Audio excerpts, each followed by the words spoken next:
오늘의 하나님의 말씀 창세기 1장 26절에서 28절까지 말씀이 되겠습니다. 창세기 1장 26절에서 28절 말씀 제가 여러분 앞에 낭독해 드리겠습니다. 하나님이 이르시되 우리의 형상을 따라 우리의 모양대로 우리가 사람을 만들고 그들로 바다의 물고기와 하늘의 새와 가축과 온 땅과 땅에 기는 모든 것을 다스리게 하자 하시고, 하나님이 자기 형상 곧 하나님의 형상대로 사람을 창조하시되 남자와 여자를 창조하시고, 하나님이 그들에게 복을 주시며 하나님이 그들에게 이르시되 생육하고 번성하여 땅에 충만하라. 땅을 정복하라. 바다의 물고기와 하늘의 새와 땅에 움직이는 모든 생물을 다스리라 하시니라. 아멘.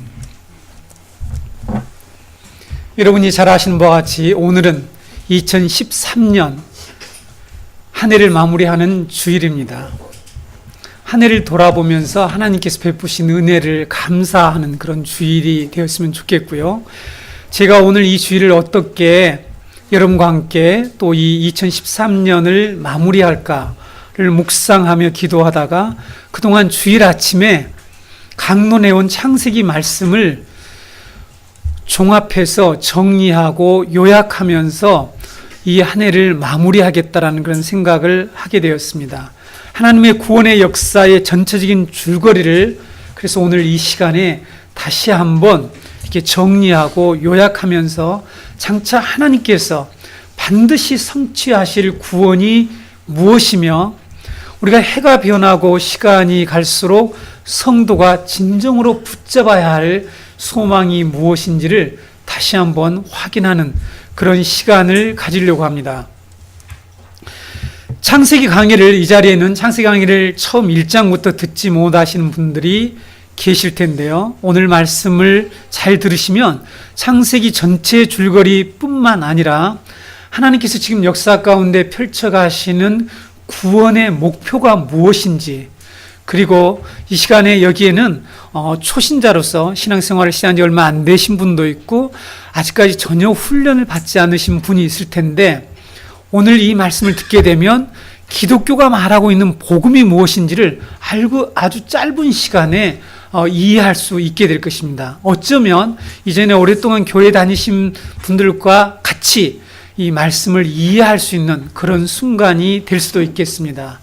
창세기 기록된 그리고 이 다양한 사건들이 이제 우리가 앞으로 29장이 오늘 원래 강론할 시간인데 29장부터 50장까지 남아있죠. 이렇게 창세기에 기록된 다양한 사건들이 무엇을 지금 향하고 있는지 큰 흐름을 깨닫게 될 것입니다. 앞으로 강의할 창세기 나머지 사건들을 여러분들이 이해하는 데도 큰 유익이 있을 줄로 저는 믿습니다.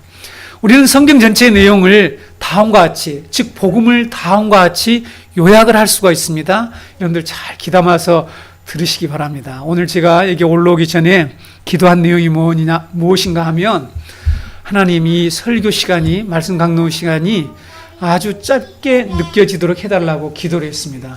역으로 얘기하면 어쩌면 길 수 있다는 얘기입니다. 오늘 제가 이 내용을 잘 전하지 못하면 12월 31일 송구 영신예배 제2탄으로 시리즈로 제가 설교를 준비해서 이번 기회에 여러분들에게 성경 전체의 중요한 이 복음의 진리를 아주 집약하고 요약해서 적어도 이것을 깨닫고 알아야만이, 즉 인지적 변화가 있어야만이 우리는 이 마음속에 놀라운 이 소망이 생기고 그래서 감정이 이렇게 변화가 일어나고 우리의 삶에 이 변화가 일어날 수 있다라고 저는 굳게 믿습니다. 다시 말씀드리면 성경이 기록하고 있는 이 내용을 다음과 같이 요약을 할 수가 있습니다. 이것이 복음입니다. 성경은 하나님께서 자기 영광을 위하여 우주 만물과 인간을 창조하시고 말씀과 이 언약 그리고 예수 그리스도의 구속을 통해서 종말론적 새 창조 사역으로 점진적으로 하나님의 나라를 다시 회복하시고 구속받은 교회를 통해서, 우리들이죠, 성도를 통해서 하나님의 나라를 확장시켜 나가시는 일과 동시에 불신자들을 심판하신다는 하나님의 구원 이야기를 기록하고 있습니다.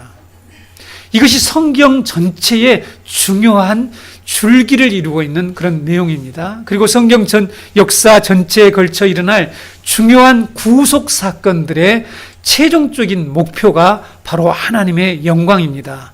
본래 하나님이 창조하신 온 세상은 하나님의 영광을 위해서 존재했습니다. 특히 하나님이 거하시는 집이요, 하나님을 예배하는 성소인 에덴 동산은 하나님의 영광이 가득 찬 충만한 곳이었습니다. 우리는 이것을 어떻게 알 수 있는가 하면 하나님의 구원 역사 가운데 등장하는 아주 중요한 주제가 있죠. 그것이 성전입니다. 성전. 그렇죠? 우리가 하나님의 구원 역사에 성전이 계속해서 등장한단 말이죠. 이 성전 역사를 통해서 최초에 하나님이 거하셨던 이 에덴 동산, 하나님의 성소였던 에덴이 하나님의 영광으로 가득 차고 충만했다는 것을 우리가 깨달을 수 있습니다. 하나님께서 모세에게 지으라고 하신 성막을 모세가 하나님이 보여주신 그 양식대로, 그 설계도죠, 청사진대로 성막을 건축하고 완성한 후에 봉헌할 때 어떤 일이 일어났습니까? 여러분, 성경 읽으신 분들은 기억하시겠죠? 출애굽기 40장 34절 35절에 보게 되면 구름이 해막을 덮었습니다. 그리고 여호와의 영광이 성막에 충만했습니다. 이 충만한 영광을 본 모세가 해막에 들어갈 수가 없었습니다. 구름이 해막 위에 덮이고 여호와의 영광이 성막에 충만하였기 때문이라고 35절, 출애굽기 40장 35절에 기록하고 있습니다. 이런 사건이 일어났다는 것이죠. 왜 하나님께서 이렇게 성막이 완공되어서 봉헌할 때에 여호와의 영광이 그 성막에 충만히 임했는지, 그 다음에 여러분, 솔로몬 왕이 우리가 잘 아는 그 화려한 성전을 건축하고 이제 마지막으로 한 일이 있어요. 그 일이 무엇입니까? 시온성, 다윗성으로부터 법궤, 언약궤를 이 제사장들이, 레위인과 제사장들이 메어서 성전에다 갖다 놓았습니다. 그 갖다 놓았을 때에 어떤 상황이, 어떤 일은 정경이 펼쳐지는 줄 아십니까? 동일한 일이 일어났죠. 열왕기상 8장 11절에 제사장이 그 구름으로 말미암아 능히 서서 섬기지 못하였으니 이는 여호와의 영광이 여호와의 성전에 가득함이었더라, 이렇게 말씀하고 있습니다. 그러니까 성전 건축을 해서 하나님께 봉헌할 때요, 요즘 우리가 쓰는 말로 헌당을 할 때에 거기에 마지막으로 이 법궤, 하나님의 말씀이죠, 법궤가 거기에 안치될 때에 바로 여호와의 영광이 성전을 가득 메웠습니다. 그리고 여러분, 종말에 완성될 이 구원을 에스겔 선지자가 환상을 보았죠. 그 환상이 무엇이었습니까? 바로 성전 환상이었습니다. 에스겔 선지자가 본 환상인 성전에서도 마찬가지 일들이 일어났죠. 에스겔서 43장 5절에 영이 나를 들어 데리고 안뜰로 들어가시기로 내가 보니 여호와의 영광이 성전에 가득하였더라, 이렇게 말씀하고 있죠. 에스겔서 44장 4절 한 절을 더 보시게 되면 그가 또 나를 데리고 북문을 통하여 성전 앞에 이르시기를 내가 보니 여호와의 영광이 여호와의 성전에 가득한지라 내가 얼굴을 땅에 대고 엎드리니, 이런 표현이 나와 있습니다. 여러분, 바로 이런 말씀들이 에덴이 어떤 곳이었는지, 에덴의 본래 상태가 어떤 상태였는지를 우리들에게 증거해주고 있다는 말씀입니다. 창세기 강의를 통해서 제가 여러분에게 에덴은 하나님이 거하시며 거룩한 장소요, 하나님이 임재하시는 최초의 성소, 성전이라고 말씀을 드렸습니다. 그것은 하나님의 보좌가 있는 최초의 성전인 에덴과 후대에 등장하는 성막과 성전의 이 특징이 병행을 이루고 있고 이 특징이 동일하다는 것입니다. 때로는 완전히 복사판처럼 성전과 성소의 성막에 등장하는 것을 제가 여러분에게 창세기 강론을 통해서 말씀을 드렸죠. 해외에 잠시 나가는 우리 효경 자매도 못 들었을 수 있는데 오늘 이 내용을 듣게 되면 전체적인 내용을 이해를 할 수가 있습니다. 광야의 성막이나 솔로몬 성전에 있는 기구들과 그 안에서 직무를 담당하고 있는 이 제사장들의 역할과 사명과 직무가 에덴 동산에 있었던 이 최초 하나님이 에덴 동산을 창설하시고 거기에 아담과 하와를 이끌어서 아담을 통해서 그 에덴을 지키라고 하는 그 사명을 주신 그 내용과 정확하게 일치하고 있다는 사실입니다. 간략하게 이 부분을 잠깐 설명해 드릴게요. 진즉 제가 여러분에게 다 강론해 드린 것입니다. 성막의 휘장은 무엇을과 동일하다고요? 에덴 동산에 있는 하늘과 동일합니다. 시편 104편 2절을 여러분 잘 아실 텐데 하늘을 휘장같이 치시며, 이건 성막을 친다라는 뜻하고 일치한다고 말씀드렸습니다. 하나님이 하늘을 치셨는데 그것이 곧 성막을 치는 것과 같다는 것이죠. 노수로 만든 물두멍은 무엇을 말씀한다고 그랬죠? 에덴 동산에 있었던 바다를 말씀하고 있습니다. 에덴 동산의 생명나무는 성전의 메노라, 등잔대로 다시 나타나게 되고, 에덴 동산에 있었던 금과 호마노라고 하는 이런 많은 금속들이 있단 말이죠. 그렇죠? 보석들은 성소와 제사장의 의복을 장식하는 데에 사용한다는 것을 우리가 너무나 잘 알고 있습니다. 에덴 동산의 강들이 다시 에스겔 성전과 완전히 완성될 그 새하늘과 새 땅에 다시 등장하는 것을 우리는 너무나 잘 알고 있습니다.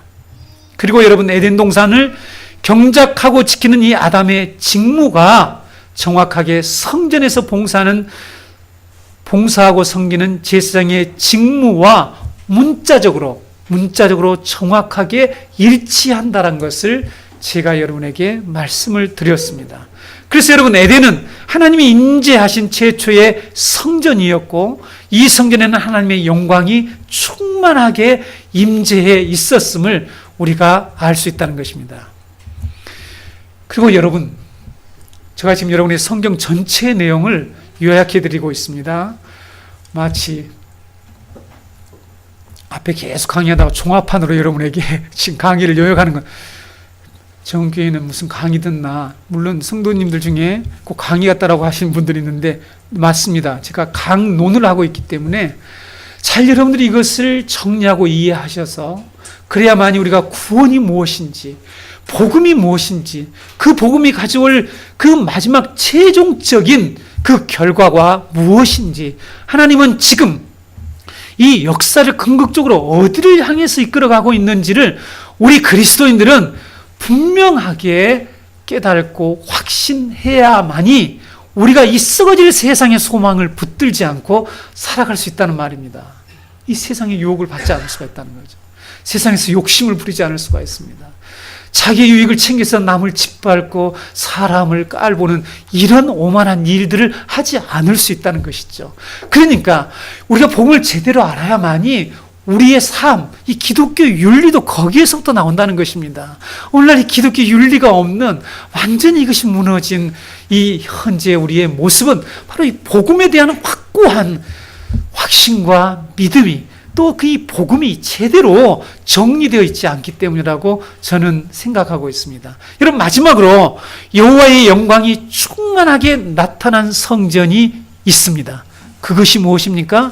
바로 참 성전 되신 예수님, 성육신하신 예수님께 하나님의 영광이 충만하게 나타나죠. 여러분, 요한복음 1장 14절 말씀, 잘 하신 말씀이 육신이 되어 우리 가운데 거하심에 우리가 그의 영광을 보니, 지금 그분에게 나타난 영광이 본다는 것입니다. 아버지의 독생자의 영광이요 은혜와 진리가 충만하더라. 즉 영광, 은혜, 진리가 그분에게 충만했다라고 여기서 말씀하고 있습니다. 말씀이 육신이 되어 우리 가운데 거하신다라고 하는, 여기에 거하다라는 이 말은 헬라어로 스케노라고 하는 말인데, 이미 들으셔서 알고 계신 분들 있죠? 텐트를 치다라는 뜻입니다. 텐트를. 이것은 구약에서 성막을 친다라는 말과 같은 말이라는 것입니다. 같은 말입니다. 그렇죠? 네. 예수님이 이 땅에 오신 것을 가리켜서 마치 구약의 성막을 짓고 성전을 짓는 것과 동일한 표현을 하고 있죠. 그래서 우리가 잘 아시는 바와 같이 예수님은 구약의 모든 성전들의 이 실체가 되신 분으로서 참 성전이 되시려고 이 땅에 오셨음을 우리가 잘 알고 있습니다. 그래서 예수님 안에 하나님의 영광이 충만하게 나타난 것은 너무나도 당연한 일인 것이죠. 그리고 여러분, 하나님께서 예수 그리스도를 통해서 이루실 구원은 바로 하나님의 성소를 회복하는 것, 이 성전을 다시 회복하는 것. 제가 누누이 여러분에게 말씀해, 에덴을 다시 회복하는 것. 에덴을 회복한다는 것은 에덴에서 있었던 본래의 하나님의 영광을 회복하는 것이며, 에덴 동산에 하나님이 세웠던 이 사람들의 직무를 다시 구원하셔서 그 직무를 회복하는 것, 이것이 구원이라고 여러분에게 말씀을 드렸습니다. 그리고 아울러서 온 세상이 하나님의 영광으로 충만케 하시는 것이 신구약 성경이 가르치는 구원의 핵심 줄거리고 내용이라는 것을 이 자리에 계신 우리 성도님들은 분명하게 알기를 원합니다. 많은 성도들이 구원을 어떻게 이해하고 있습니까? 많은 사람들이, 많은 기독교 신자들이 구원을 인간 중심적으로 정의하고 이해하는 것을 볼 수가 있어요. 잘 생각해 보시기 바랍니다. 어떻게 합니까? 자, 구원이란 우리가 예수 그리스도 십자가를 통해서 죄 사함을 받고 하나님의 백성을 되는 일이다, 이렇게 얘기를 하죠. 이걸 구원이라고 하지 않습니까? 그렇죠? 죄 사함을 받는 거. 그래서 사단의 또 권세에서 우리를 이처럼 건져주시는 것, 건져냄을 받은 것, 이렇게 우리의 입장에서 구원을 얘기하죠. 우리는 더 나아가서 쉽게 우리는 천국에 들어가는 것, 영생을 받은 것, 이렇게 구원을 정의합니다. 저는 이 정의가 틀렸다라고 말하는 것이 아닙니다. 그러나 이것은 대단히 부분적이고 우리 사람들의 관점에서 말하는 구원의 정의라는 사실을 알아야 한다는 사실입니다. 여기에서 구원의 목적이 무엇인가, 목표가 무엇인가를 빠졌다는 것이죠. 하나님 우리를 건져내시고 하나님 우리를 천국 가게 하시고 우리에게 영생을 주시는 그 목표, 목적이 무엇인가, 이것이 빠졌다는 사실입니다.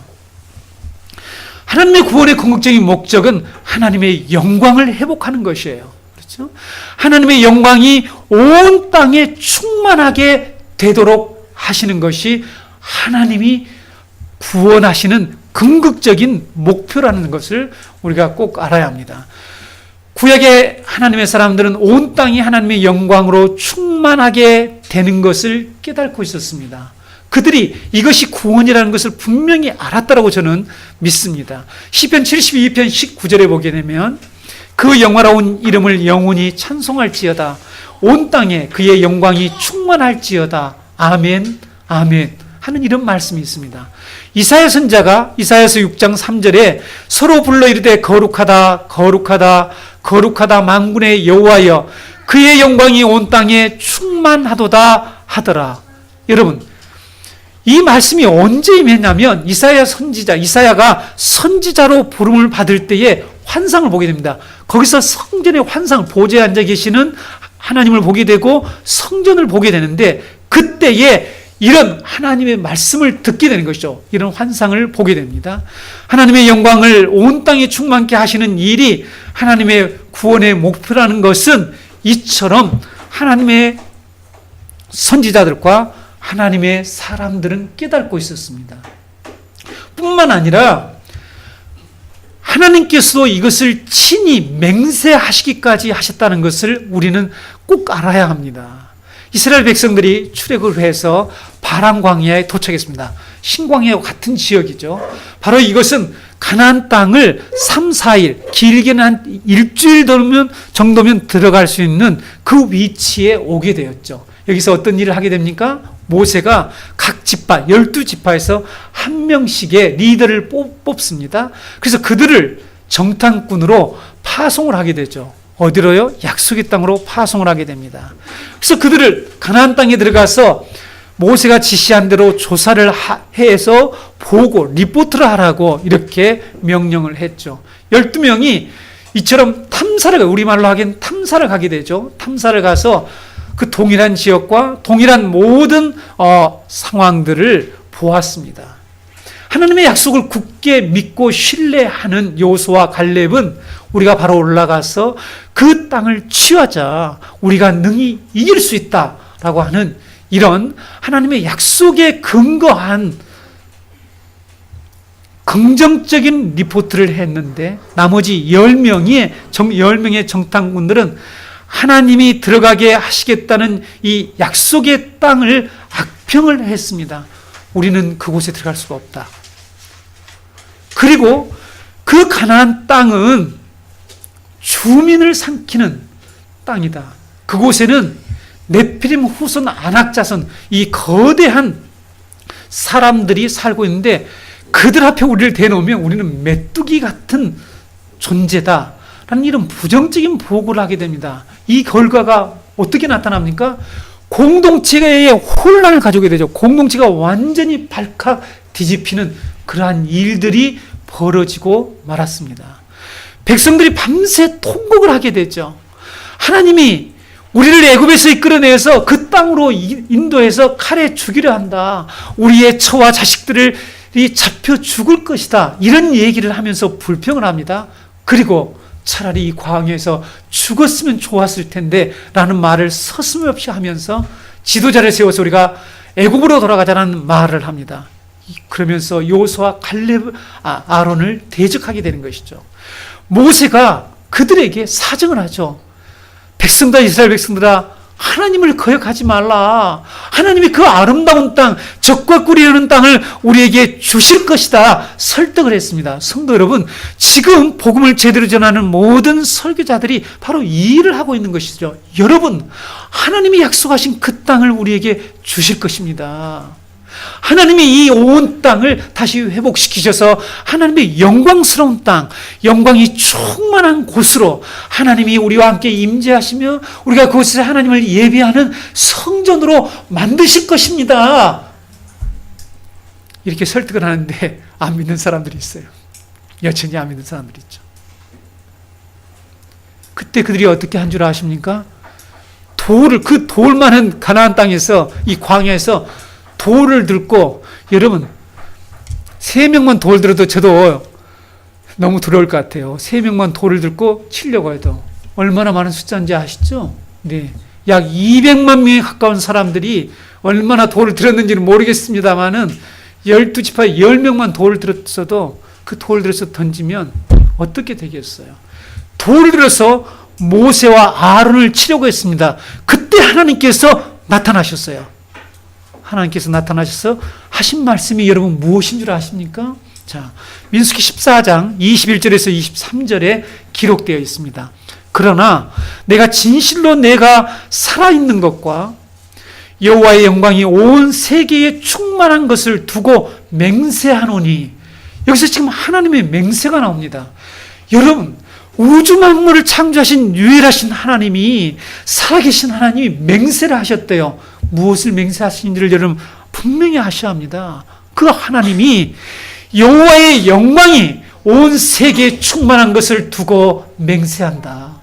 내가 맹세하는데 내 영광과 애국과 광야에 생한 내 이적을 보고서도 이같이 10번이나 나를 시험하는 내 목소리를 청정하지 아니한 사람들은 내가 그들의 조상들에게 맹세한 땅을 결단코 보지 못할 것이요, 또 나를 멸시하는 사람은 한 사람도 그것을 보지 못하리라 라는 이런 말씀을 하셨어요.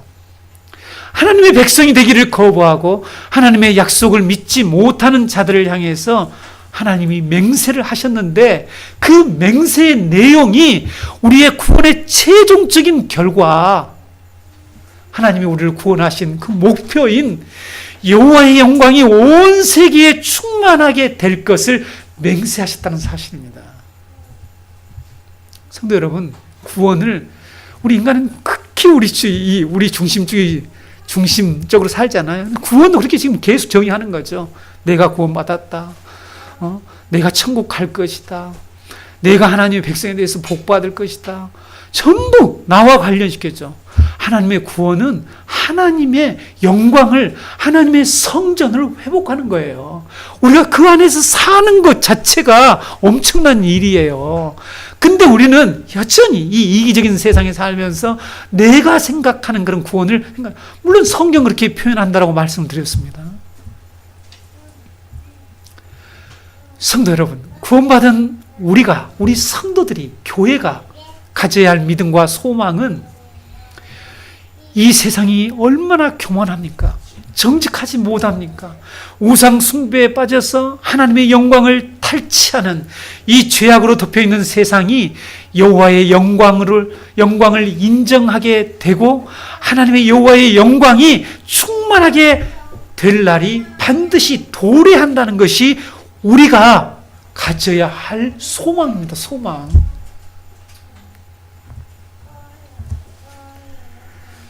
제가 요즘 이런 말을 좀 자주 쓰고 싶더라고요. 이게 실감이 나야 될 텐데. 근데 이게 실감이 안 난다는 거야. 우리들이 말이죠. 그래서는 어떻게 여러 해서든지 하나님께 기도하고 말씀을 준비할 때는 이것을 어떻게 주의 백성들이 정말 생생하게 실감나게, 여러분들이 영화만 보아도 그 영화를 보면 막 움직이잖아요. 감정이. 그렇죠? 최근에 영화 보신 분들 무슨 영화 보고 여러분들이 감동 막 움직였습니까? 때로는 막 잘못 불의를 보기엔 분노가 생기고 막 그렇지 않습니까? 영화 하나가 얼마나 사람들의 전체를 영향을 미칩니까?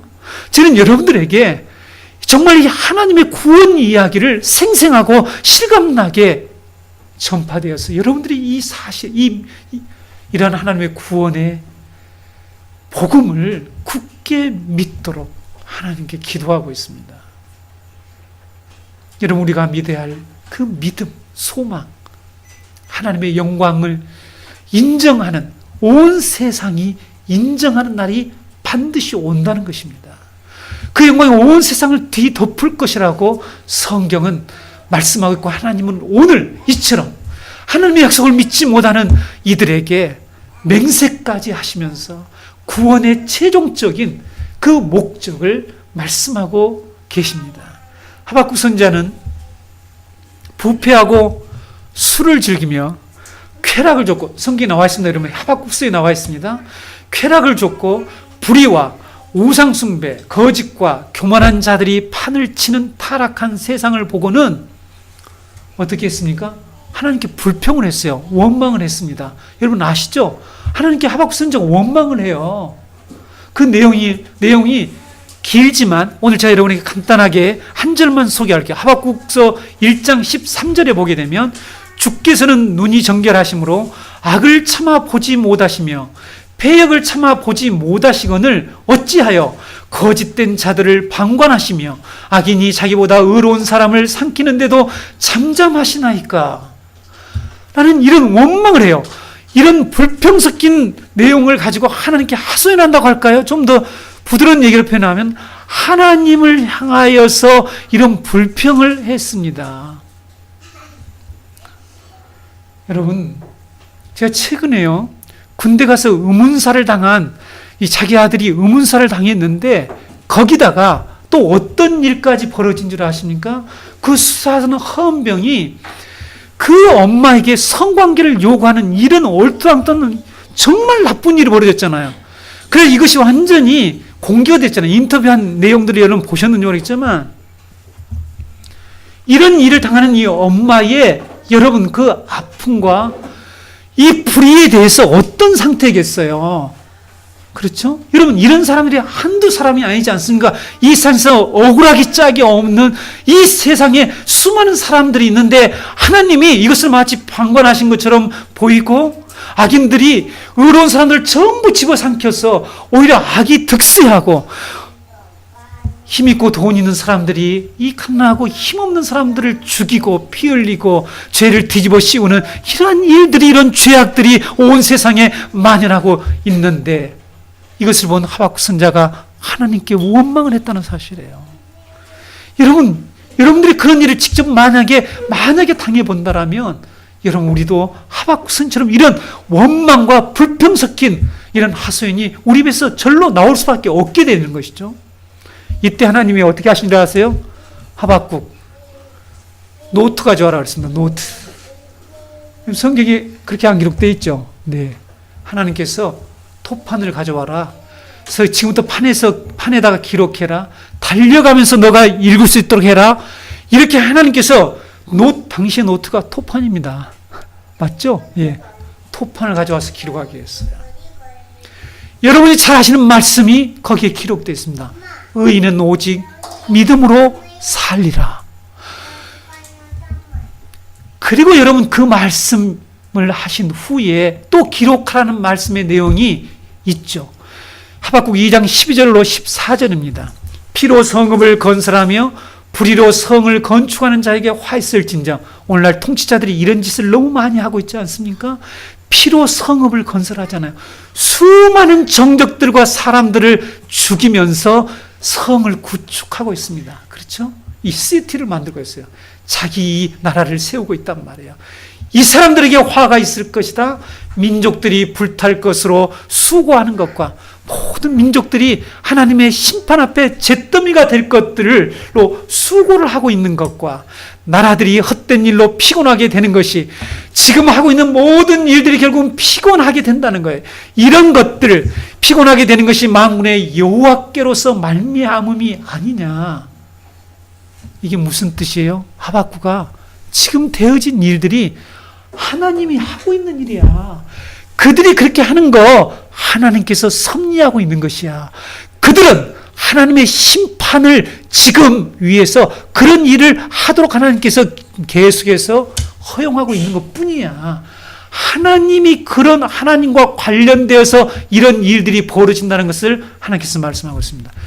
그리고 여러분, 오늘 중요한 주제인 14절, 이는 물이 바다를 덮은 같이 여호와의 영광을 인정하는 것이 세상에 가득함이니라. 이런 말씀하셨어요.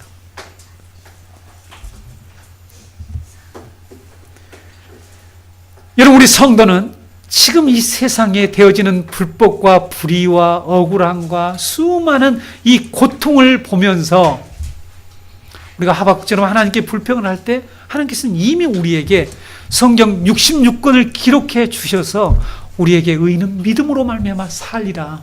그런데 여러분, 이 문맥을 따라서 하박국이 믿음으로 산다라고 하는, 믿음으로 말미암아 산다. 오직 의인은 믿음으로 말미암아 사는데, 여기서 말하는 이 믿음은 바로 온 세상이 여호와의 영광을 인정하게 되고 여호와의 영광이 온 땅에 가득한 날이 올 것이라고 하는 그것을 믿으라는 것이죠. 그것을 믿는 것입니다. 이게 구원이지 않습니까? 이게 복음이에요. 우리가 말하는 십자가의 복음입니다. 구원의 복음이라는 사실이에요. 그래서 바울 사도는 로마서 1장 17절에서 이것이 바로 복음에 나타난 하나님의 의라고 말씀을 하고 있죠. 복음이 우리 성도들에게 주는 소망은 하나님의 영광이 온 땅에 충만하게 되는 것입니다. 복음에 나타난 성도의 소망은 온 땅이 하나님의 영광으로 충만하게 되는 것이에요.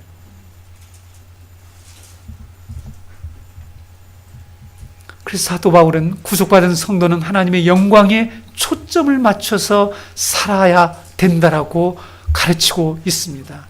여러분이 잘 아시는 고린도전서 10장 31절에 그런즉 너희가 먹든지 마시든지 무엇을 하든지 다 하나님의 영광을 위하여 하라. 여러분, 이 말씀을 우리가 잘 알고 있는데, 그런데 여기서 먹든지 마시든지 무엇을 하든지 하나님의 영광을 위해서 사는 삶이 무엇을 의미하는지를 우리가 알려면 창세기로 돌아가야만 됩니다. 창세기 1장에서 3장은 성경 전체의 가장 중요한 기본적인 주제를 다루고 있죠. 이것을 좀 더 확대해 놓은 것이 11장까지라고 그랬죠. 그래서 11장까지를 원복음이라고 한다라고 말씀드렸죠. 모든 학자들이 원복음이라고 그랬죠. 이 11장이 다시 확대된 것이 창세기 50장까지의 내용이고, 그래서 창세기 전체를 펼쳐놓고 확대시켜서 더 자세하게 설명하고 있는 것이 결국 성경, 신구약 성경 전체라고 여러분에게 말씀을 드렸습니다. 오늘 읽은 창세기 1장 26절에서 28절 말씀은 우리가 하나님의 영광을 위해 산다는 것이 무엇을 의미하는지를 정확하게 가르쳐주는 말씀입니다. 결론부터 말씀을 드리자면 하나님의 영광을 위해서 사는 삶이란 하나님이 본래 창조하신 하나님의 형상대로 사는 거예요. 근데 이것을 우리가 구체적으로 설명하지 않으면 무슨 뜻인지 모르게 되지 않습니까? 하나님은 우리 인간을 자신의 형상을 닮은 존재로 지으셔서 우리를 창조의 면류관으로 삼으셨습니다. 이것을 믿지 못하면요, 여러분, 이 땅에서 계속해서 자격지심과 이 컴플렉스를 해결할 수가 없어요. 성도 여러분, 해결할 수가 없습니다. 학벌 컴플렉스, 신체 컴플렉스, 백그라운드 컴플렉스, 이 온갖 컴플렉스가 이런 부지런히 여러분들을 괴롭힐 것입니다. 여러분, 저는 이 복음을 받은 후에 우리 성도들이 회복되어서 진짜 여기서 하늘의 복을 누릴 수 있는 그 내용들 중에 하나가 뭐냐면 이 컴플렉스에서 회복되는 것입니다. 제가 극히 심리학적이고 상담학적인 이런 것들을 제가 아주 절제 있게 선포하려고 말을 안 해서 그렇죠. 저도 상당히 관심이 많습니다. 심리학과. 그래서 제가 폴 트루니에를 열심히 연구했어요. 인격의학을 연구하신 이 폴 트루니에가 인간이 무엇인가 하는 여러 가지의 수많은 책들 속에서 몸으로 사는 인생이랄지 이런 얼마나 많은 책을 쓴 줄 아십니까? 그분의 책들을 쭉 보면서 우리 인간이 어떤 존재인가, 성경이 바라보는 인간이 어떤 자인가 하는 것들을 부지런히 제가 살펴보았습니다. 하늘의 복, 구원의 복을 누릴 수 있는 대표적인 것 중에 하나가 뭐냐면 우리가 이 땅에서 살게 될 때 창조의 면류관으로 지음받은 우리 인간이 타락함으로 말미암아 이 땅에 살아가면서 받은 아주 대표적인 상처가 있는데 컴플렉스라고 저는 생각합니다. 그렇지 않아요, 여러분? 네? 나는 저 사람보다 가방끈이 짧아. 이게 위축돼. 난 저 사람은 돈이 없어? 바로 위축돼. 난 저 사람보다 못 살아. 우리 가문은 대대로 아주 기댈 언덕조차도 없어. 아무런 백그라운드가 없어. 이런 모든 것들이 우리를 위축시키고 힘들게 한단 말이에요. 그렇죠? 근데 여러분, 이 구원의 복음, 하나님이 우리를 어떻게 창조하셨는지, 자신의 형상으로 창조했다는 이 하나님의 형상의 복음을 우리가 제대로 믿는다라면 저는 이 굴레에서 벗어날 수 있더라고 저는 굳게 믿습니다. 제 자신이 그렇습니다. 저는 확신이 있습니다. 저는 세상의 학벌, 이런 모든 것들을 이 복음으로 이겨냈다라고 믿습니다. 여러분도 그렇게 되기를 원합니다. 그들에게 여러분 앞에서 결코 위축되지 마세요. 왜 위축됩니까? 우리가 어떤 존재인데, 우리가 어떤 존재나 해서 하나님께서 장래에 우리가 어떻게 될 것까지 분명히 복음을 통해서 말씀해 주고 있는데, 저 뒤에서 설명드리겠지만, 하나님의 형상으로 지음받았다는 이 말을 다시 한번 여러분에게 지난번에 설명했는데 다시 한번 말씀드리면, 고대 근동 지방의 왕들이 어떤 일을 했다고요?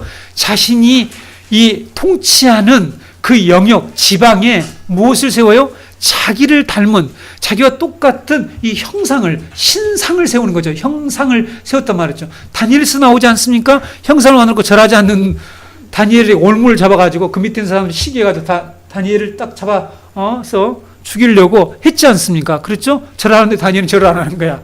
그래가지고 고발돼가지고 다니엘이 결국은 죽음의 위기에 처하게 되는 사건을 잘 아실 텐데, 형상을 세워놓았습니다.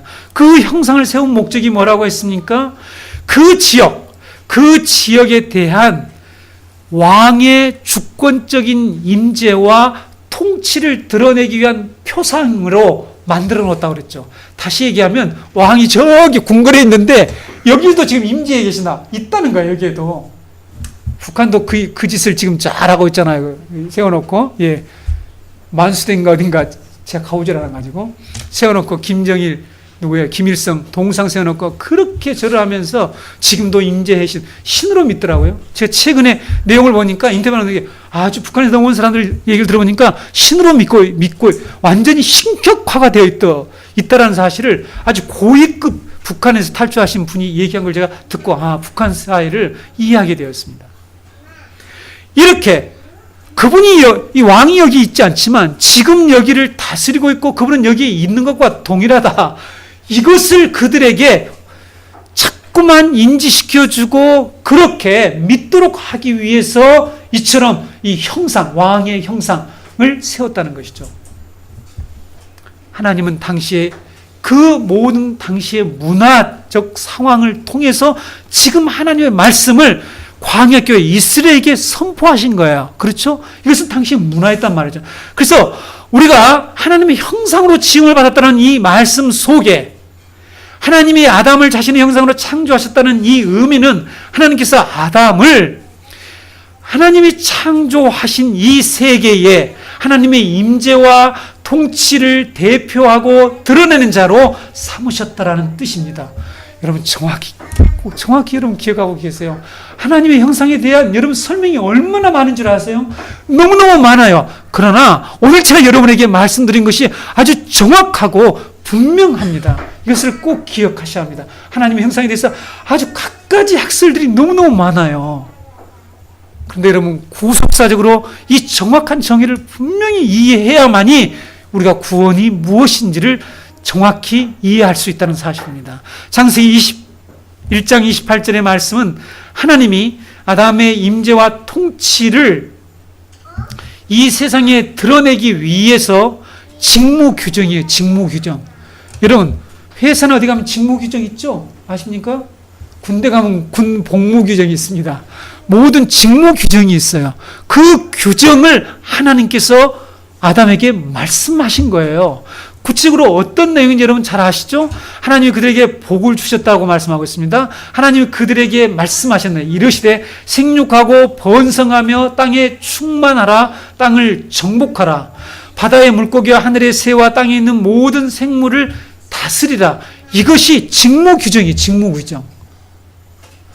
하나님의 형상으로 지음받은 아담, 즉 우리 인간의 직무의 규정이라는 사실입니다. 이것은 하나님의 형상으로 아담이 받은 왕권에 관련된 직무죠. 그런데 아담이 받은 또 하나의 직무가 있습니다.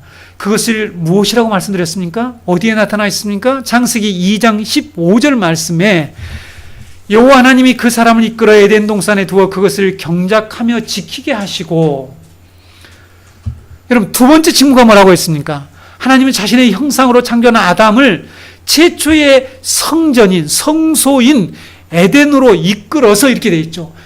여러분 에덴 밖에서 지금은 아담을 만들었습니다. 아담을 창조했습니다. 그래서 아담을 이끌어서 어디로요?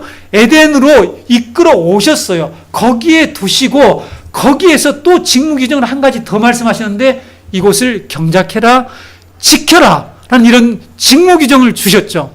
이 직무가 무엇이라고 그랬습니까? 제사장이라고 그랬습니다. 제사장. 그래서 인간이 하나님으로부터 받은 두 번째 직무는 제사장의 역할인 것입니다. 여기서 경작하다라고 하는 히브리어가 아바드라고 하는 단어인데 이것이 cultivate, 경작하다라는 그런 말이죠. 이 cultivate에서 여러분 잘 아는 culture라는 게 나와요. culture, 문화라는 것이 나오죠. 그런데 이것은 다른 의미가 또 하나 있습니다. serve라고 하는 말이 있어요. service라고 하는 말이 있어요. 뭡니까? 섬김이라는 것이죠. 우리가 외국에서는 이 예배를 서비스라고 합니다. 서비스라고 얘기해요. 우리 서비스 좀 기분이 안 좋잖아요. 식당에 가면은 사람이 나한테 뭐 이렇게 하는 걸 서비스를 하는데 예배가 원래 서비스라고 그래요. 이 외국 사람, 영어권의 사람은 그렇게 표현한단 말이죠. 물론 당연히 워십이라고 말을 하는데 서비스라고 합니다. 이 서비스라는 뜻을 가지고 있는데, 그래서 하나님을 섬기는 일, 하나님을 경배하는 방식과 형태를 개발하는 일이 아담이 받은 제사장의 직무였어요. 여러분 정확하게 꼭 이 말씀을 기억해 주셨으면 좋겠습니다. 우리가 사용하는 컬처, 이 문화의 궁극적인 문화, 즉 문화활동, 이 문화 사업이 엄청나게 국가에 어떤 부를 가져온다라고 해서 문화 사업을 지금 발전시키고 있죠. 그래서 국가를 먹여 살리는 산업이 문화 사업이라고 하는 이런 어떤 개념들이, 경제적 개념들이 도입되어 있죠. 그런데 여러분 우리 그리스도인들 이 문화와 이 복음에 대한 관계를 꼭 이해하셨는데 이 짧은 시간에 제가 여러분에게 너무너무 중요한 말씀을 드리는 겁니다. 자, 문화의 궁극적인 목표는 뭔가? 그것은 방금 제가 뭐라고 얘기했습니까? 하나님을 경배하는 방식과 형태를 개발하는 거예요. 이해가 되십니까? 우리가 음악과 예술과 온갖 여러 가지 문화 활동을 통해서 영화와 이런 모든 것들을 통해서 궁극적으로 하나님을 영화롭게 하는 일, 이것이 예배예요. 이것이 우리의 모든 삶 통한 예배예요. 여러분, 하나님께서 아담과 하와를 에덴 동산에 두시고 하나님의 최초의 성전인 에덴 동산에 두시고 그들을 제사장을 삼았다는 것은 우리처럼 한 곳에 모여서 일정한 시간에 어때 와서 모여가지고 예배드리라는 그게 아니라 긍정적으로 우리의 삶의 전반의 모든 것들, 이 피조물들, 그래서 이 컬티베이트를 통해서, 이 문화를 통해서 하나님을 경배하는 형식과 방법들과 여러 가지를 다양하게 개발해서 하나님을 영화롭게 하고 예배하는 일을 하도록 하는 것입니다. 여러분, 이것이 문화의 궁극적인 목표인데, 문화가 지금 누구를 위해 사용되고 있습니까? 문화가 우리의 만족을 위해서, 우리의 쾌락을 위해서, 심지어는 사단을 위해서 이 문화가 사용되고 있는 것이죠. 그래서 성경은 하나님의 영광이 탈취되었다라고 말하고 있는 것입니다. 하나님의 영광을 저 버러지 우상들에게로 돌렸다라고 성경은 우리에게 말하고 있는 것입니다. 여러분, 다시 정리하자면 에덴에서 아담이 수행해야 할 직무는 왕과 제사장으로 온 세상에 하나님의 임재와 통치를 드러내는 것과 에덴 동산의 하나님의 성전에서 하나님이 지으신 피조물을 가지고 하나님을 예배하는 일과, 그리고 또 하나가 있죠. 또 하나가 무엇입니까? 여러분, 오늘 아담에게 주어진, 제사장임으로 또 하나에게 주어진 중요한 직무가 무엇인가 하면 악의 세력이 이 성소를 침범하지 못하도록 하는 사명이죠. 경작하고 지키라고 그랬지 않습니까?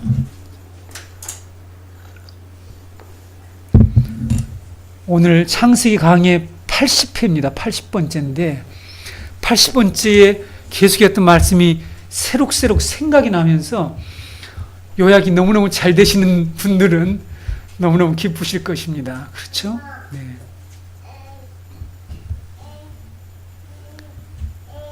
이 사명 구분하자면 어쩌면 물론 두 가지 직무 속에 들어있는데 사명을 구분하자면 세 번째 중요한 사명은 에덴 동산을 지키는 것. 다시 말씀드려서 성전을 지키는 거예요. 아담은 에덴 성소를 보호하며 하나님의 말씀을 기억하고, 자, 하나님이 말씀하셨습니다. 하나님이 그와 맺은 언약의 말씀들이 있단 말이죠. 최초로 하신 말씀이 있는데 이 말씀을 잘 간직할 뿐만 아니라 그 말씀을 해석해서 적용시키는 전문가가 되어서 하나님의 영광을 온 땅에 충만하게 하는 일을 하는 것이 아담의 사명이었어요. 아담의 중요한 직무였습니다. 이것은 여러분 후에 성전에서 제사장의 직무와 일치해요.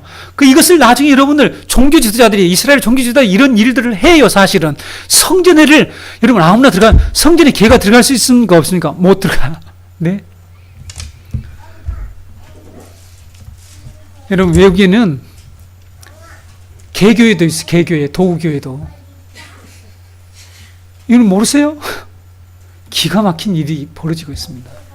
개도 예배당에 들어와서 예배를 드리고 하는 일. 예배당에 함부로 들어가지 못하고 예배당을 지키고 성전을 지키고 그들이 율법을 간직해서 율법을 잘 풀어서 설명하고 해석하고 적용하는 일을 누가 했습니까? 제사장이 했잖아요. 제사장들이 가르쳤지 않습니까? 그 일이에요. 그 일을 목사님 무슨 근거로 아담이 그런 일을 했냐고 생각하실까봐 제가 여러분이 설명해 드린 거예요. 제사장들이 그 일을 했는데 바로 이 제사장이 누구냐면 아담이었다는 사실입니다. 아담이 이런 직무를 했다는 거예요. 제사장과 왕으로서 아담은 하나님의 성전에 부정한 것들이 들어오는 것을 철저하게 막고 지켜야 하는 중차대한 사명을 가졌습니다. 이런 사명을 가진 아담은 하와가 자, 어떻게 여러분 이 타락됐는지 잘 아시죠? 하와가 하나님의 말씀을 잘못 인용하는 것과 뱀이 강교하게 하나님의 말씀을 왜곡하고 악용하는 것을 정확하게 간파하고 판단해서 그들을 다스리고 정복하라는 하나님의 명령을 수행해서 뱀을 죽였어야 됩니다. 그리고 심판을 해야 했죠. 자기 아내 하와를 아주 사정없이 꾸짖어서 다스린 일을 했어야 합니다.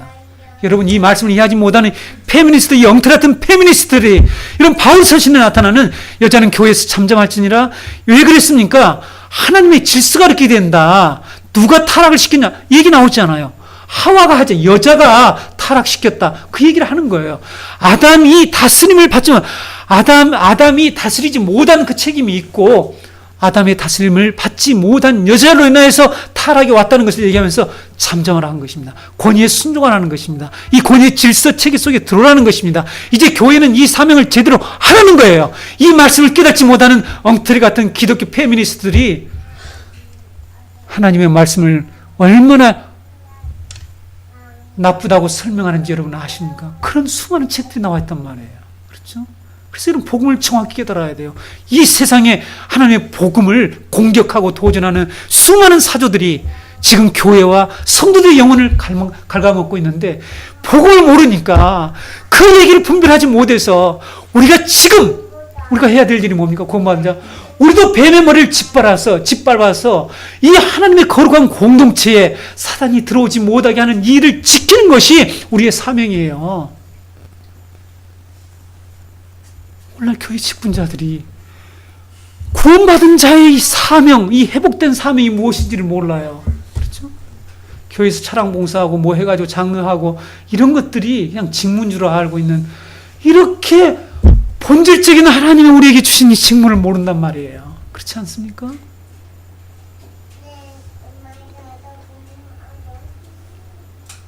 오늘 제가 여러분 문화의 궁극적인 목적, 중요한 내용을 여러분에게 말씀을 드렸습니다. 여러분 잘 기억해 하시기 바랍니다. 아내를 사정없이 다스렸어야 돼요. 사정없이. 죄송합니다. 다스렸어야 돼요. 너 하나님 뭐라고 얘기했는데 지금 그런 얘기를 와서 해서 나보고 이것을 같이 먹자고 그러냐? 이렇게 해서 하는데 그래? 먹어도 괜찮겠구나. 덥석 그것을 먹었지 않습니까? 다스려야 할 대상이었어요. 그렇죠? 아담은 뱀이 동산에 들어왔을 때 뱀을 악한 자로 판단을 하고 하나님의 주신 권위로 뱀을 심판했어야 했습니다. 하지만 아담은 그 사명을 다하지 못했습니다. 뱀이 하나님의 성소를 침범해서 더럽힐 때에 아담은 하나님의 성소를 지키는 그 제사장의 직무와 그를 다스려야 할 그 왕의 직무를 제대로 수용하지 못함으로 인해서 타락하게 되었다는 사실입니다. 아담에게 주어진 사명 중에 여러분 이 복무 규정, 직무 규정이 뭐가 있다? 땅을 정복하라는 이 왕적 사명이 있다라고 그랬죠.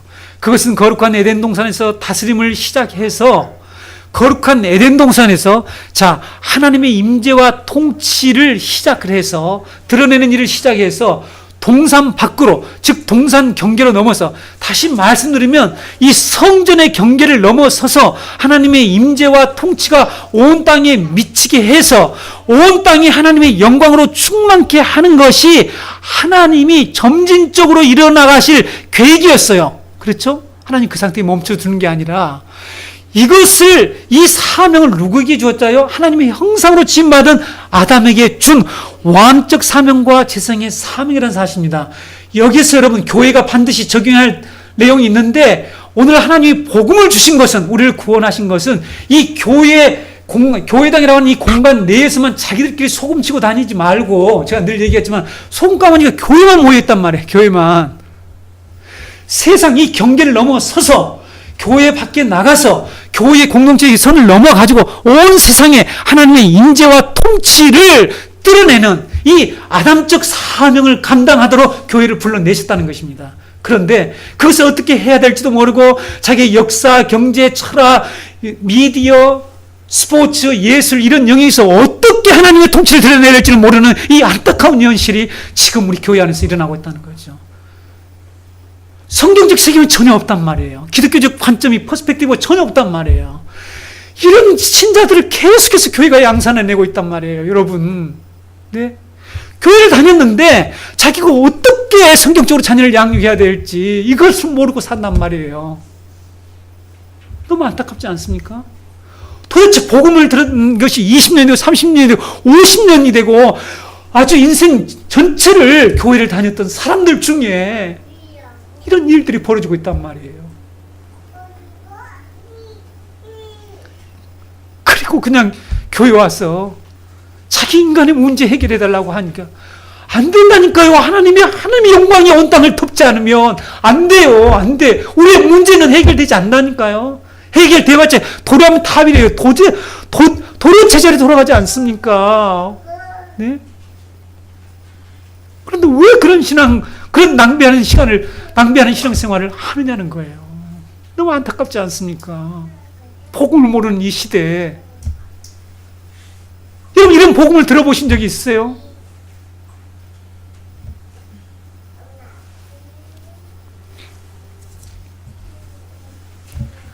이렇게 하나님의 형상으로 지음받은 인간은 하나님의 영광을 반영하고 하나님의 성품을 반영하고 있었어요. 하나님의 영광을 반영하고 담지하고 있다고 그랬죠. 담고 있단 말이에요. 하나님의 성품을 반영하고 있었어요. 그래서 시편 8편 5절 6절에 제가 아까 창조의 멸관이라고 그랬죠. 인간은 시편 8편 5절 6절에 그를 하나님보다 조금 못하게 하시고 영어와 종기로 관을 씌우셨나이다. 주의 손으로 만드신 것을 다스리게 하시고 만물을 그의 발 아래 두셨으니 하나님보다 조금 못하게 하셨대요. 여러분, 하나님보다 조금 못하다는 것은 기가 막힌 것이죠. 그렇죠. 조금 못하대. 영어와 종기로 관을 씌우, 이것이 여러분 모든 창조물의 멸관이 인간이에요. 인간.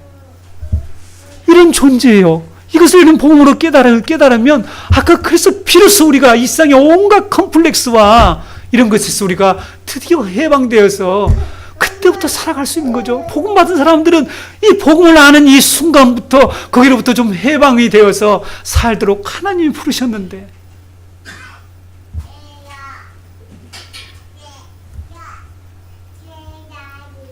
대체부터 하나님의 원래 계획, 인간이 하나님의 영광을 지니는 하나님의 형상으로서, 담지자로서 땅에 충만하게 되고 땅에 영원히 거함으로써 하나님은 땅에 영원히 거하기를 원했어요. 근데 지난번에 설교에서 들었지만 땅과 분리가 된 거예요. 우리 인간은 땅과 하늘이 분리가 되어버린 거죠. 온 땅을 영원토록 하나님의 영광스러운 이 형상의 담지자들. 다시요, 여러분, 하나님이 원래 계획은 이 아담을 통해서, 하나님의 형상을 담은 아담을 통해서 온 땅에 영광스러운 하나님의 형상의 담지자들로 채우는 거예요. 채워요. 이것을 채우는 것과 하나님의 영광스러운 임재를 채우는 거예요. 하나님의 영광을 채우는 것. 다시요, 이 두 가지를 여러분 꼭 기억하세요.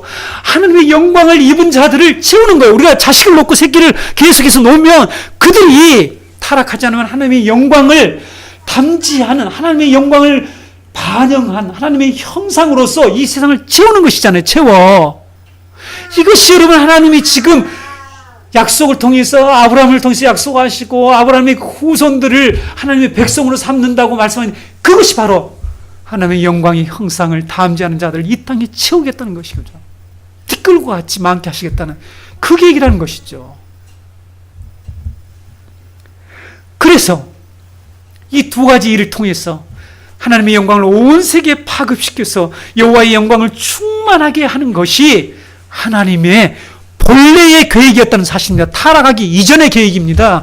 여러분, 타락 전의 계획을 우리가 알아야죠. 그래서 구원받은 이후에 어떻게 될 것인지를 알 수 있는 게 아니겠습니까? 그래서 여러분, 복음을 얘기할 때는 우리가 죄인이 되었다, 구속부터 얘기하는 것이 아니라 창조 어쩌면 이전부터 하나님의 본래 계획부터 말을 해야 되는 것입니다. 그것을 선포해야 되는 것입니다. 이 세상에.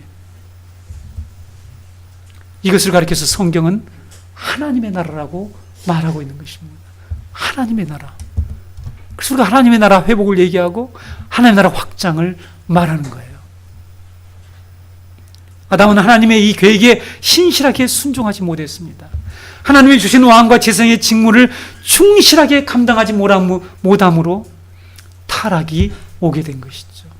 만약 여러분, 아담이 에덴 동산을 침범하는 사단을 다스리고 정복하고 심판하고 그들을 바로 패배시켰다면 어떤 결과가 나타났는지를 제가 여러분에게 말씀드리겠습니다. 잘 기억하시기 바랍니다. 우리는 이 복으로 돌아가는 거예요. 구원 이후 바로 여기로 향해서 가고 있는 것을 꼭 기억하셔야 됩니다.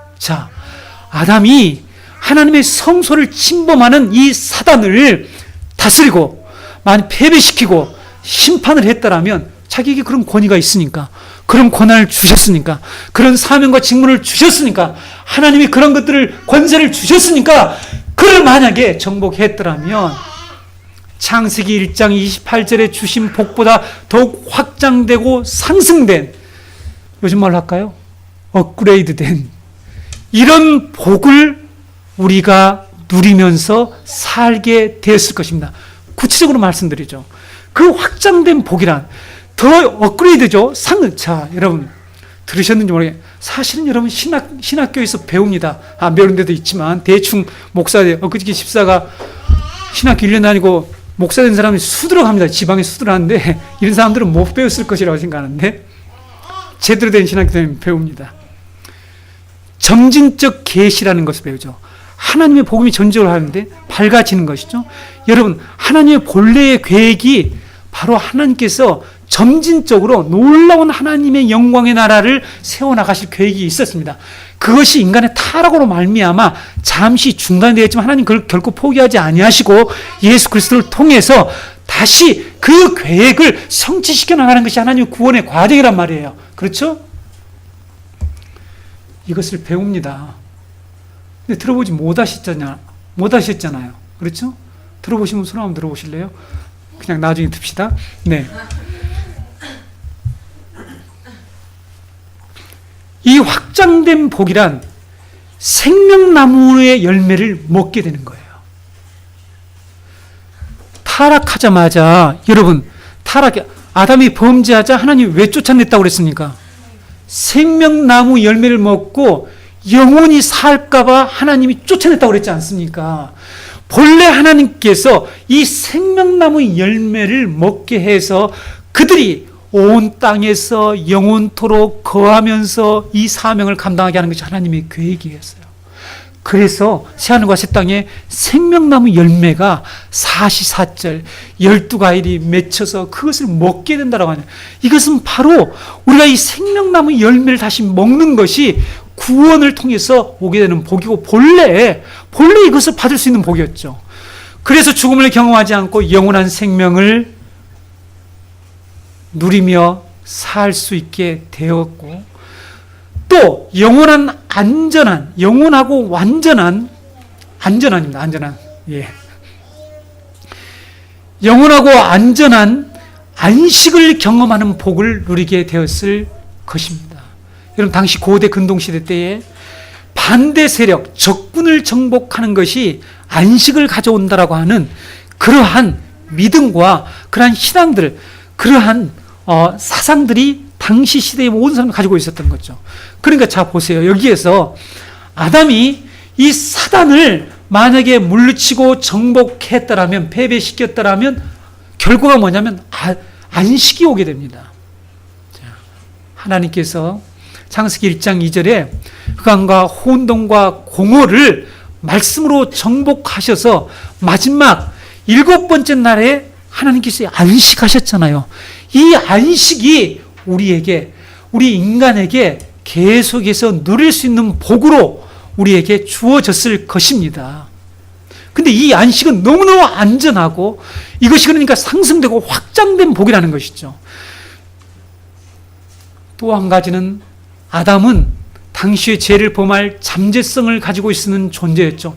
이제는 여러분 구원받으면 더 이상 죄를 지을 수 있는 잠재성조차도 없어진다는 거 알고 계시죠? 더 이상 그런 잠재성조차 없어지는 자로 변화된다는 사실입니다. 그래서 영광스러운 하나님의 형상을 반영하는 자로, 즉 처음부터 우리는 계속해서 의인으로 하나님 곁에서 하나님과 함께 하나님 주신 이 중요한 직무를 하면서 살아갈 수 있게 된 것입니다. 되었습니다. 그런데 여러분, 우리가 죄인이 되어서 이렇게 여러분들이 죄를 짓고 싶지 않잖아요. 그런데 우리는 이제 죄의 노예가 돼서 지금 살아가고 있지 않습니까? 이것이 얼마나 비참하고 슬픈 일입니까? 이것을 여러분 정말 슬퍼해 본 적이 있으세요? 나는 그게 아닌데 왜 내가 이런 죄를 또 지어야 하는가? 우리가 지금도 그러고 있단 말이에요. 우리는 이것을 하나님께서 분명히 우리를 이제 구원하셔서 여기로부터 해방시켜 주겠다는 것이 구원입니다. 그러나 여러분, 자, 이렇게 확장되고 상승되는 이런 업그레이드되는 이러한 복을 하나님께서 예배하시고 그들에게 계속해서 주시면서 놀라운 하나님의 영광스러운 나라, 즉 나라라고 그랬죠. 이것은 온 세계가 하나님의 영광으로 완전히 뒤덮여서 하나님을 예배하고 찬양하는 그 나라, 그 의롭고 정말 샬롬의 나라가 이루어질 계획을 가지고 계셨는데, 아담은 뱀을 다스리고 순종하는 제사장으로서 동산에서 뱀을 쫓아내기는커녕 도리어 뱀이 자기를 다스리도록 해버렸다는 사실이에요. 에덴 성전의 영광스러운 신적 임재를, 하나님의 임재를, 통치를 확장시켜 나가지 못하고 도리어 에덴 동산에서 추방되어 유리하고 방황하는 자가 되었죠. 땅과 분리되었다라고 말씀을 드렸습니다. 그래서 고통을 겪으며 결국 가는 곳이 뭐냐면 땅에 티끌이 되어서 흙 속으로 들어가는 죽음을 겪게 됐다. 성경이 우리의 이 타락한 인간의 일생을 정확하게 얘기해주고 있지 않습니까? 여러분, 결론적으로 아담과 하와는 창세기 1장 28절과 2장 15절에 주신 하나님의 명령에 불순종함으로 하나님의 말씀에 신실했을 때에 주어질 이 확장된 복의 단계로 들어가지 못했다는 것이에요. 그렇죠? 이것을 여러분 슬퍼하셔야 됩니다. 이것을 깨닫고 그 복을 받을 수 있는데 복권 한 장 마지막 자리만 딱 맞췄으면 이번에 내가 진짜 신세가 바뀔 텐데, 혹시 이래본 경험이 있으신 분 있어요? 그런 것은 그렇게 우리가 내가 그걸 왜 놓쳤을까? 이 세상에 그런 경우 가끔 있잖아요. 썰에 의하면 인간에게 3번 기회가 주어진다는 이런 썰이 있는데, 그렇게 후회하면서 산다고 하지 않습니까?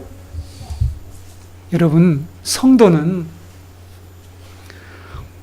우리에게 주어질 이 확장된 복, 이것을 우리가 잃어버린 것에 대해서 정말 슬퍼할 때만이 복음이 정말 중요하구나, 예수 그리스도의 십자가가 우리에게 꼭 필요하구나, 이제 우리 그 길로 갈 수 있는 길이 있구나 라는 걸 깨닫는 거예요. 이런 복음을 좀 여러분 알고 교회를 다니셔야 되겠죠. 그렇지 않습니까? 네. 그리고 성도 여러분, 여러분들에게 오늘 제가 이 말씀을 저와 여러분이 적용한다라면, 우리는 하나님이 왜 부르셨다고요? 뱀을 다스리고 뱀을 짓밟고 뱀에게 패배시키고 이렇게 하려고 했는데, 여전히 지금 뱀의 다스림을 당하고 계시는 분들이 혹시 계시지 않습니까? 여러분, 사단의 지배를 지금도 받고 있는 분이 있다라면, 다시 여러분이 오늘 복음을 듣고 하나님이 나에게 주어진 이 사명, 여전히 여러분이 세상에서 유혹을 받고 뱀의 지배를 받고 뱀을 다스리지 못하는 이 오늘날 성도들이, 기독신자들이 너무 많다는 거예요. 그렇죠? 심지어는 제가 예전에 설교 시간에 종종 얘기했습니다. 무덤가로 지나가면서 겁이 나가지고는 덜덜 떠는 그런 성도들도 있어요. 뭐가 무덤에 그 뼈밖에 없는데 무슨 귀신이 나온다고? 오늘 저녁에 무덤 체험 한번 할까요, 다? 공동회자 한 명씩 보내볼까요? 예전에 교회에서 수련하면 꼭 그런 일 시켰어요. 예, 무덤에 갔다 오라. 그러면은 그냥 청년들 벌벌 떨면서 나 죽네 이러면서 사람. 여러분, 이게 뭡니까? 저도 과거에 다 그런 코스를 다 코스워크를 하고 목사가 되었기 때문에 너무너무 잘 아는 거예요.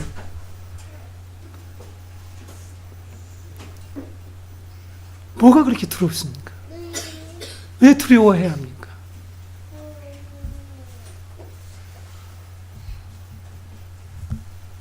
아담이 자신의 사명에서 실패하자 하나님은 그 다음에 어떤 일을 하셨는지, 자, 이제 요약을 합니다. 중요한 내용들은. 그 다음에 하나님은 아담과 같은 다른 인물들을 일으켜서 그들에게 다시 아담의 왕과 제사장의 사명을 이관을 시킵니다. 자, 성경을 여러분 새로운 관점으로 잘 보시기 바랍니다. 아담의 사명이 누구에게 이관되냐면 노아에게, 아브라함에게, 그리고 계속해서 아담의 후손들에게, 즉 아브라함의 후손들에게 이관되어 가고 있는 것을 우리는 창세기를 통해서 계속해서 배워오고 있는 것입니다. 그렇죠? 하나님 창세기 1장 28절에서 말씀하신 말씀, 하나님이 그들에게 복을 주셨죠? 생육하고 번성하라, 땅에 충만하라, 온 땅을 정복하라, 온 땅을 다스리라는 이 아담의 사명이 아브라함과 노아와 아브라함과 이삭과 야곱 그리고 이스라엘에게 반복해서 주시는 내용이 구약 성경 전체 내용이에요. 그렇죠?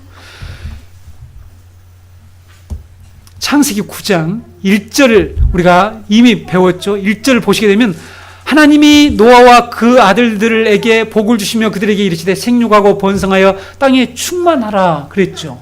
네? 이것이 여러분 아담적 사명이 하나님이 다시 세운 아담의 실패로 끝내는 것이 아니라 하나님은 끊임없이 이걸 구원사역이라고 얘기하는 거예요. 그렇죠? 이 사역을 계속 역사 가운데 해나가신 거예요. 그 다음에 창세기 28장 우리가 2주 전에 배웠던 내용, 전능하신 하나님 내게 복을 주사. 이게 무슨 장면이에요? 아브라함이 아니지. 이삭이 야곱에게, 지금 하나님을 떠나는 야곱에게 말씀하고 있는 내용이죠. 네, 축복하는 내용입니다. 내게 복을 주시어 내가 생육하고 번성하게 하여 내가 여러 족속을 이루게 하시고 아브라함에게 허락하신 복을 내게 주시되 너와 함께한 내 자손에게도 주사 하나님이 아브라함에게 주신 땅, 곧 내가 거류하는 땅을 내가 차지하게 하시기를 원하노라. 가나안 땅을 차지한다는 것은 상징적이고 모형적인 사건이잖아요. 이건 궁극적으로 에덴을 차지하게 된다. 에덴을 정복하게 된다. 에덴에 들어가게 된다는 것을 말씀하고 있지 않습니까?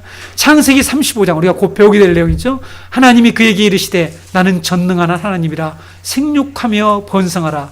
한 백성과 백성들의 총회가 내게서 나오고 왕들이 내 허리에서 나오리라. 내가 아브라함과 이삭에게 준 땅을 내게 주고 내가 내 후손이 되어 그 땅을 주리라 하시고. 이렇게 여러분 창세기 1장 28절에 아담의 사명은 족장들에게 약속의 형태로 반복해서 주어졌고 이후에 구약 성경에서 이스라엘에게 구약 교회에게 수도 없이 계속해서 선포되는 것을 우리가 구약 성경에서 볼 수가 있습니다. 그러나 아담과 같이 아담의 후손들이 모두 다 그 사명을 제대로 수용했습니까? 수용하지 못해요. 실패를 하게 되는 것을 볼 수가 있죠. 그래서 하나님이 이미 계획을 가지고 계셨죠. 그 계획이 무엇입니까? 창세 전에 이 사명을 최종적으로 완수할 마지막 아담이신 예수 그리스도를 보내실 것을 준비하시고 약속하셨으며 그 안에서 우리를 이미 구원자로 선택하는 것, 이걸 가르쳐서 예정이라고 한다고 그러잖아요. 예정. 창세전에 우리를 예정하셨다는 예정하셨다고 그랬죠. 그래서 마침내 그 계획이 역사 가운데서 드러났는데 그것이 바로 우리가 엊그저께 수요일 날에 드렸던 성탄이란 말이에요. 성탄. 그렇죠? 이 성탄이 어떤 날인지를 우리가 그날도 배웠지만 마지막 아담이신 예수 그리스도가 이 땅에 텐트로 이 성막을 치신 날, 이것이 바로 성탄이라는 사실입니다. 그래서 우리를 하나님의 형상으로 회복시키는 것이 구원입니다. 여러분이 잘 알고 있는 성도들이 이 말씀을 아주 좋아하고 찬양도 하고 하는데 베드로 사도가 예수 그리스도가 가져온 구원에 대해서 그리고 예수 그리스도를 믿는 구원받은 성도들의 신분에 대해서 어떻게 얘기했습니까? 베드로전서 2장 4절에서 5절 말씀에 사람에게는 버림바가 되었으니 하나님께는 택하심을 입은 보배로운 산돌이신 예수께 나아가 너희도 산돌같이 신령한 집으로 세워지고 예수 그리스도로 말미암아 하나님이 기쁘게 받으실 신령한 제사를 드릴 거룩한 제사장이 될지니라. 자, 너희들이 좀 신령한 집, 이것은 하나님이 거하신 집입니다. 성전이 좀 성전으로 세워지고 거기에서 신령한 제사를 드릴 거룩한 제사장이 되라. 이런 지금 요청을 하고 있어요. 이것을 인식시켜주는, 깨닫게 해주는 것이죠. 사실상 구원받는 자들에게 이것이 구원이다, 이것이 너희의 신분이다, 이것이 우리가 구원받은 자가 장차 나아가야 할 길이다, 이걸 지금 얘기하고 있는데, 그 다음에 우리가 잘 아는 베드로전서 2장 9절에 쓰는 구원받은 성도가 타락하기 전에 가지고 있었던 이 하나님의 형상으로서의 신분과 사명을 예수 그리스도가 오셔서 우리를 구원하심으로 드디어 우리가 그 사명, 그 직무를 다시 회복받았다라고 말하고 있죠. 베드로전서 2장 9절에 오직 너희는 택하신 족속이요 왕같은 제사장들이요. 여기서 왕같은 제사장. 그러니까 하나님의 형상은 왕이면서 제사장이라는 뜻입니다. 거룩한 나라요 그의 소유된 백성이니 이는 너희를 어두운 데서 불러내어 그의 기이한 빛에 들어가게 하신 자의 아름다운 덕을 선전하게 하려 하심이라. 여러분, 사도들이 왜 이런 말씀을 했는지, 이게 구원의 최종적인 목적이에요. 결과라는 사실입니다. 우리는 이것을 지금 바라보면서 우리는 나아가고 있는 거예요. 성도 여러분, 이런 말씀을 우리는 막연히 기억하고 있거나 또 암송하는 경우도 있는데 그렇게 해서는 안 됩니다. 구원받은 우리 성도는 하나님의 형상으로서 하나님의 영광스러운 임재를 반영하는 자로서 지금 우리가 구원받아서 이 땅에 살고 있다는 사실. 그래서 우리는 지금 어떤 일을 해야 될까? 뱀의 머리를 짚방, 뱀을 패배시키는 거예요. 그렇죠? 뱀을 다스리는 것입니다. 뿐만 아니라 하나님의 영광이 온 땅에 충만하도록 하는 이런 사명, 이런 직무를 감당하는 것이죠. 막연히 죽으면 언젠가는 천국 가겠지? 그런 식으로 신앙생활을 해서는 안 되고, 지금 이곳에 하나님의 형상으로 회복받은 자로서 하나님의 임재와 통치를 드러내되, 교회에서뿐만 아니라 교회당 밖에서 이 예배당 경계선을 넘어서서 우리가 그 하나님의 영광의 임재를 드러내는 것, 이것이 바로 먹든지 마시든지 무엇을 하든지, 예술을 하든지 음악을 하든지 축구를 하든지 무엇을 하든지, 정치를 하든지 기업과 사업을 하든지 무엇을 하든지 하나님의 영광에 초점을 맞춰서 살아가는 그리스도의 삶의 이 정체성, 이것을 가지라고 말씀하신 것입니다. 성도의 소망, 성도 여러분, 하나님의 영광이 온 땅에 충만하게 될 그날, 하나님의 나라가 완성되는 것이죠. 온 세상에 하나님의 영광이 인정하는 그 날이 반드시 올 것이라는 것, 이것을 믿는 것, 이것이 우리의 소망입니다. 이 소망으로 성도 여러분, 2013년 이 한 해를